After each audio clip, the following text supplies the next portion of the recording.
Hello everyone, welcome to brain shocks. मेरा नाम रजत है और इस वीडियो सीरीज में हम कर रहे हैं गेट इंजीनियरिंग मैथ्स के previous year questions all branches. हर वीडियो में हम 5 क्वेश्चंस करते हैं। फिलहाल हमारा टॉपिक चल रहा है प्रोबेबिलिटी डिस्ट्रीब्यूशंस। तो फर्स्ट क्वेश्चन है इस वीडियो का।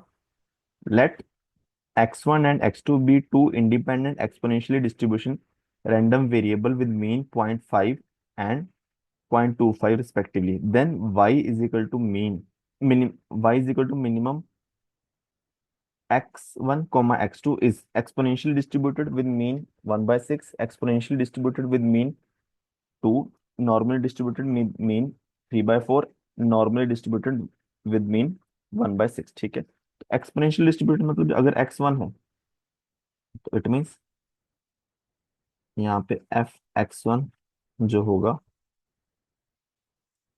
वो होगा अ, जैसे मान लो एक्सपोनेंशियल डिस्ट्रीब्यूशन कैसे होता है कि F x is equal to lambda मान लो या फिर कुछ भी, लेमडा ई की पावर माइनस लेमडा एक्स, और for x greater than equal to zero, zero for x less than zero. ठीक है,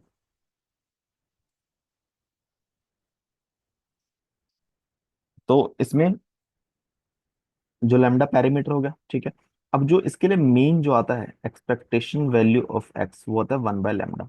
ठीक है, तो अगर दो हमें एक्सपोनेंशियल रैंडम वेरिएबल दिए हैं, ठीक है, तो उसमें से मिनिमम जो होगा उससे एक वाई हमारे पास रैंडम वेरिएबल बना। अब वो भी एक्सपोनेंशियली होगा ना। अगर मान लो एक्स की वैल्यू जीरो से लेकर इनफाइनाइट तक कुछ भी हो सकती है, एक्स1 की वैल्यू भी जीरो से लेकर इनफाइनाइट तक कुछ भी हो सकती है, एक्स2 की वैल्यू भी जीरो से लेकर इनफाइनाइट तक कुछ भी हो सकती है। तो दोनों में से मिनिमम वैल्यू जो होगी जो वाई की आ सकती है वो भी तो जीरो से लेकर इनफाइनाइट तक कुछ भी होगी, वो एक्सपोनेंशियली डिस्ट्रीब्यूटेड ही होगा। ठीक है, तो नॉर्मल डिस्ट्रीब्यूटेड तो नहीं आएगा। ठीक है, दूसरा अगर हम बात की जाए कि इसके मीन की, ठीक है, अगर मैं बात करूँ सीधा पैरामीटर की, जैसे लैम्डा है, तो दोनों का पैरामीटर ऐड हो जाएगा। तो या तो अगर मैं बात करूं पहले x1 के लिए, जो बेसिकली लैम्डा 1 हो जाएगा, वो हो जाएगा 1 बाय मीन, है ना। जैसे मीन क्या है 1 बाय लैम्डा, तो लैम्डा 1 हो जाएगा 1 बाय मीन यानी 1 बाय 0.25, तो यानी कि 2। x2 के लिए क्या हो जाएगा लैम्डा 2 और 1 बाय 0.25, 4 हो जाएगा। और y के लिए लैम्डा लिख लेता हूँ, वो हो जाएगा लैम्डा 1 प्लस लैम्डा 2, 2 प्लस 4, 6। ठीक है, तो y का जो मीन आ जाएगा वो आएगा 1 बाय लैम्डा यानी 1 बाय 6। ठीक है, ऑप्शन 1। इसको आप डायरेक्टली ऐसे भी कह सकते हो कि अगर y रैंडम वेरिएबल मेरा minimum of x1 plus x2, x1 comma x2 से एक्सपोनेंशियल डिस्ट्रीब्यूटेड है, तो 1 by mean of y is equal to 1 by mean of x1 plus 1 by mean of x2। ठीक है, तो यहाँ से भी वही चीज आ जाएगी 1 बाय 6। ठीक है, नेक्स्ट क्वेश्चन है। A six fair die is rolled 5 times, the probability in percentage obtaining one at least 4 times. ठीक है, तो टोटल नंबर ऑफ ट्रायल्स 5 है, वन आने की प्रोबेबिलिटी 1 बाय 6 है, वन ना आने की प्रोबेबिलिटी 5 बाय 6 है। मुझे चाहिए प्रोबेबिलिटी आर की less greater than equal to 4। ठीक है, तो 5c4, 1/6 की पावर 4 और 5/6 की पावर 1। ठीक है, एटलीस्ट 4 यानी 5 टाइम भी आ सकता है, तो 5c5, 1/6 की पावर 5। ठीक है, तो ये 5 इंटू, अभी तो कैलकुलेटर से करना पड़ेगा, 5 into 5 divide by 6 to power 20, 6 to power 5 plus 1 divide by 6 to power 5। ठीक है, तो ये बेसिकली इंटू ये आ रहा है 3.34 इंटू 10 टू पावर -3। ठीक है, परसेंटेज के लिए हम 100 से मल्टीप्लाई कर देंगे। ठीक है, ये जाएगा 0.334। ठीक है, ऑप्शन सी।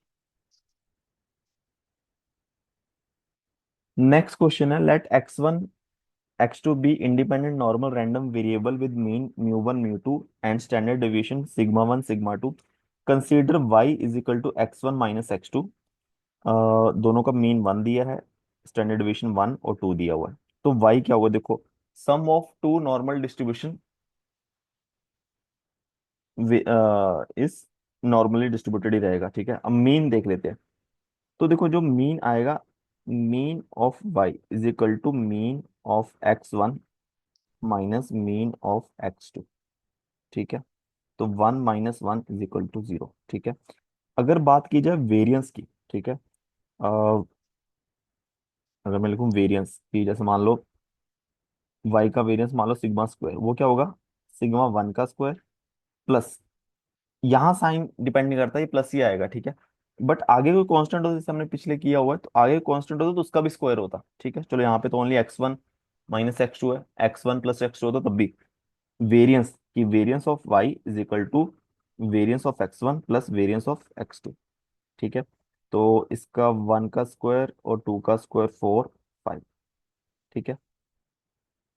तो y का मीन होगा 0, वेरियंस होगा 5, ठीक है, और नॉर्मल डिस्ट्रीब्यूशन स्टडी होगा, ठीक है। नेक्स्ट क्वेश्चन है, let x1 x2 x3 be independent normal random variable with zero mean and unit variance, the probability that x1 is smallest among the four, ठीक है। इंडिपेंडेंट नॉर्मल रैंडम वेरिएबल है, ठीक है, और सारे सिमिलर ही है ना, जीरो मीन है, यूनिट वेरिएंस है, ठीक है। तो इसमें जैसे हमने पहले भी तीन रैंडम वेरिएबल थे यूनिफॉर्मली डिस्ट्रीब्यूटेड, तीनों में से कौन सा मिनिमम आएगा, उसका आंसर 1/3 आया था ना। तो चार है, आइडेंटिकल है, ठीक है, इंडिपेंडेंट है। तो इसमें जो प्रोबेबिलिटी आएगी कि एक्स फॉर स्मॉल है वो 1/4 ही आएगी, ठीक है। नेक्स्ट क्वेश्चन है, x is the mean of the data, then mode is, देखो मीन है तो इतने में सबका सम 3 + x + 2 + 4 ÷ 4, यही मीन आया है सबका, वो एक्स के इक्वल ही है। यानी 3 2 5 4 9, 9 + x is equal to 4 × x 4x, तो 9 = 3x, x = 3। तो हमारा डेटा क्या होगा, 3 3 2 4, तो मोड क्या होगा 3, है ना, 3 2 बार आ रहा है, ठीक है।